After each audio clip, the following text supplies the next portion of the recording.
Hello everyone, it's Seth, probably better known as Saffron Olive, and it's time for another Brewer's Minute.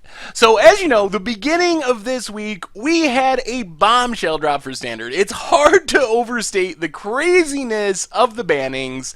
Smuggler's Copter, gone. Emrakul, gone. Reflector Mage, also gone. But anyway, and that's not even to mention Modern, where we had Gitaxian Probe get the axe and Golgari Grave Troll. So I figured we should probably take a few minutes today for our Brewer's Minute and talk about what these bannings mean with a brewer's eye to the impact of these bannings. So we're going to go through the cards and talk about kind of what this means for other cards, what it means for some of the popular decks.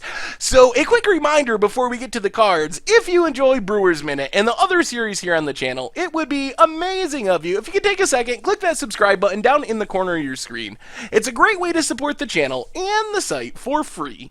So let's get to it. First off, everyone's favorite vehicle, Smuggler's Copter, no longer legal in Standard. Why was it banned? Well, the easy answer here is it just showed up in too many decks. It was in approximately 60%, sometimes up to like 62% of decks, which is absurd. Like, it's just way off the charts, and it created a lot of variance in gameplay. I know from playing various aggressive Smuggler's Copter decks and playing against these decks that when you have a Smuggler's Copter on turn 2, you feel like you're winning. Like, you're in such awesome shape. On the other hand, playing the exact same deck and not having Smuggler's Copter, you feel like you're losing. And if you reverse the table, it's the same way from the other side. When your opponent has the Smuggler's Copter on turn 2, it's so depressing, feels like you can't win. But when they don't have it, you're like, okay, we can actually play a game of Magic. So it's not that Smuggler's Copter is just straight up too good, although it is arguably too good, but it was just too big of a percentage of the meta,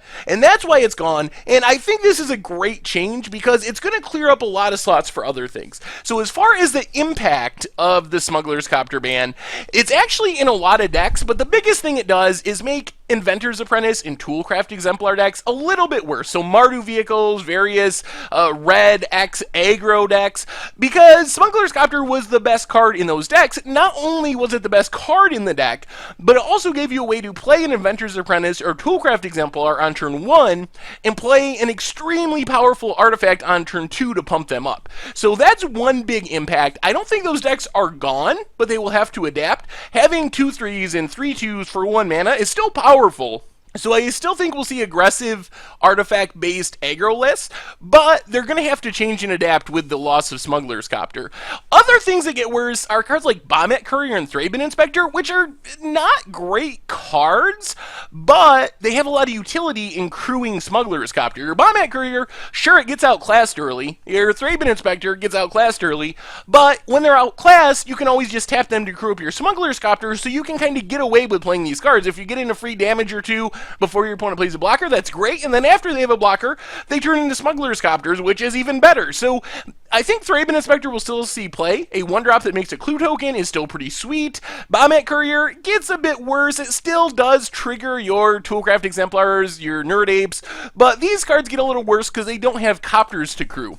As far as cards that get better, there's actually a whole bunch. The thing with Smuggler's Copter is, since it's colorless and you can put it in any deck, it was essentially just the best thing to do at 2 mana in any deck that was playing a reasonable amount of creatures. So that meant that if you were playing Aili Eternal Pilgrim, Sylvan Advocate, or the yet-to-be-printed Heart of Kirin, you are probably just doing it wrong if it wasn't a Smuggler's Copter. But now, without Smuggler's Copter, we actually have deck-building decisions now. Sylvan Advocate could make a comeback as a 2-drop in green aggressive decks. Aili all of a sudden is in the conversation for various Abzan and white-black Fabricate type lists. Heart of Kirin might be the natural card to slot into the vehicle list to replace Smuggler's Copter if those decks just go with a straight-up substitute. It's worse in the sense that you can't crew it with your Bombette Courier or your Thraben Inspector, but if those decks can adapt a bit and have some higher power creature, and there's still quite a few that can crew them up, maybe that just slots into those decks. So it gives us a lot more options as far as 2-drops we can play, because before, Smuggler's Copter was just the right answer. The biggest banning, literally, was Emrakul the Promised End, and this one is Emrakul was just so miserable, and like Smuggler's Copter, it really reduced the diversity of the format. There were so many cards that cost 5, 6, 7 mana, where you would look at them and they would look powerful. Storing Grim Nemesis, various Gear Hulks, Chandra Flamecaller, cards like that are very powerful cards, but with Emrakul in the format, if you were paying 6 mana for anything other than Emrakul, you were just doing it wrong, because Emrakul is about as close to 6 mana you win the game as it gets on a Magic card in the entire history of the game of Magic.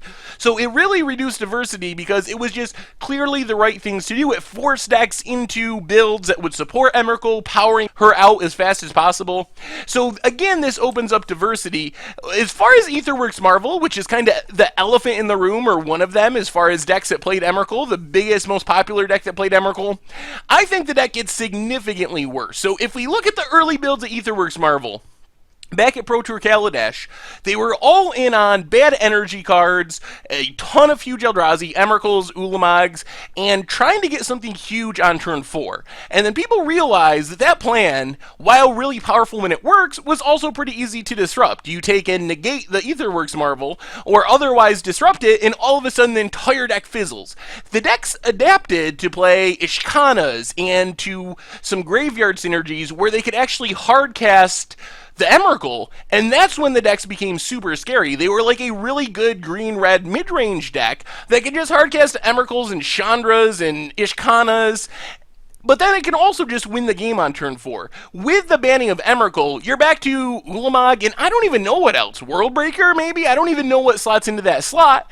And you're back to being all in on Aetherworks Marvel, because the decks, why they can cast Emrakul for 6 or 7 mana, getting to 10 for Ulamog is a whole different story and makes things much, much, much harder.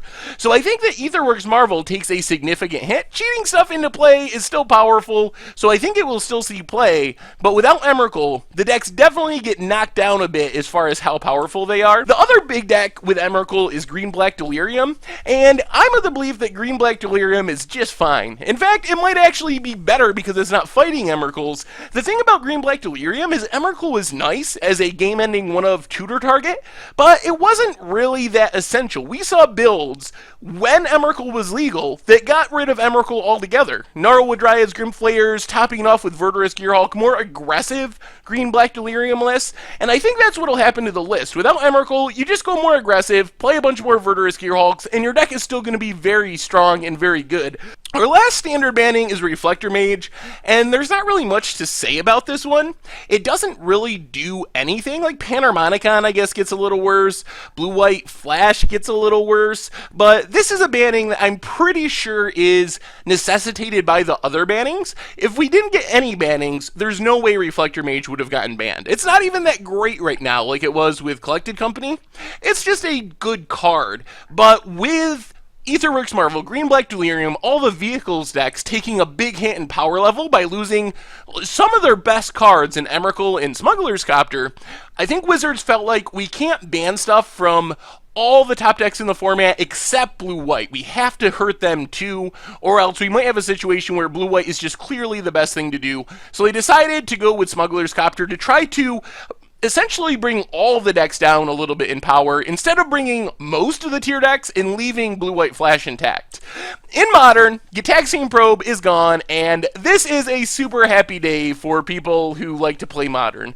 One of the problems with Modern is it just keeps getting faster and faster, and Gitaxian Probe is a big reason why the format is so fast. Gitaxian Probe is part of what makes it a turn 3 format rather than a turn 4 format, and I think most people would be happier with Modern being more of a turn 4 format than a turn 3 format. So the big thing about Gitaxian Probe is it's kind of twofold. It doesn't cost you a card, it stocks your graveyard for Become Amends, and triggers Prowess and all that stuff, plus it gives you this information so you know if it's okay to go all in on something, and losing all that stuff is going to make some decks a lot worse. So let's start with the big one. Death Shadow is most likely just dead. I don't know if the deck can exist without Gitaxian Probe. If it does exist, it is much, much, much worse. But that's the biggest loser of the Gitaxian Probe banning. Thing in the Ice in the Blue-Red Prowess decks is second. I'm not as convinced that they're just straight up dead as the Death Shadow decks, but they do take a really big hit. Thing in the Ice gets a lot worse. Those decks do suffer. As far as what doesn't really get hurt is, in fact, it does get hurt, but it's not a significant loss. According to the Infect Masters that I've seen talking on Twitter, Tom Ross, maybe one of the best Infect players in the entire world, not concerned at all, says he'll just slot in some Serum Visions, some more pump spells, some more protection like Blossoming Defense over Gitaxian Probe, and keep going to town with Infect. So if you're an Infect player, I don't think you have much to worry about. But the big news with Gitaxian Probe, as I mentioned in the intro, is it just slows the format down a little bit. It's going to be a little bit harder to delve a Become Immense on turn 3, a little bit harder to kill your opponent with Temur Battle Rage on turn 2, a little bit harder to Inkmoth Nexus your opponent to death, and Gitaxian Probe hurts all those decks that are just really fast and non-interactive, which in turn helps the slower, more controlling decks. Every game where you're dying on turn 4 instead of turn 3 is a game that Blue-White Control or Jund or decks like that get a little bit better because you have more time to find the right answers and stay in the game. So I really like the meta impact of the Gitaxian Probe banning on the Modern format. Our last banning, probably the least impactful of them all, Golgari Grave Troll. I am not convinced that this banning does literally anything. I mean, yes, it does something. The thing is, Golgari Grave Troll isn't there to cast. You don't cast it. It's not a huge creature that's going to win you the game. It's there to dredge. So what the dredge decks will do is just slot in Golgari Thug over Golgari Grave Troll. You lose a bit of dredge power, which makes you very slightly less consistent, but I really don't think this is enough to really harm the deck, because it wasn't Golgari Grave Troll that made the deck insane. The Dredge deck was around with Golgari Grave Troll for quite a while, and it just wasn't very good, and I don't think just losing to Dredge is that big of a deal. I think if they wanted to attack Dredge by banning Dredge cards, they needed to ban Stinkweed Imp as well to really cut down on the big Dredgers. So honestly, I don't think Golgari Grave Troll being banned does much of anything. Maybe it makes Dredge slightly worse, but I don't expect to see a massive drop in power level from Dredge, a huge fall down the metagame standings. We talked about the Death Shadow decks and the Thing in the Ice decks. Those decks I expect to go from tier 1 at the very top of the format to tier 3, or maybe even worse in the case of Death Shadow. It might just be unplayable. With Dredge, you go from tier 1 to tier 1, maybe tier 1.5, but the banning is just not that impactful. So anyway, make sure to let me know in the comments some of your thoughts about the bannings. What do you think gets better? What gets worse? Are you happy with the bannings in general? Anyway, that's been our Brewers Minute for this week. Thank you very much for watching. I hope you enjoyed the video, and I will talk to you soon.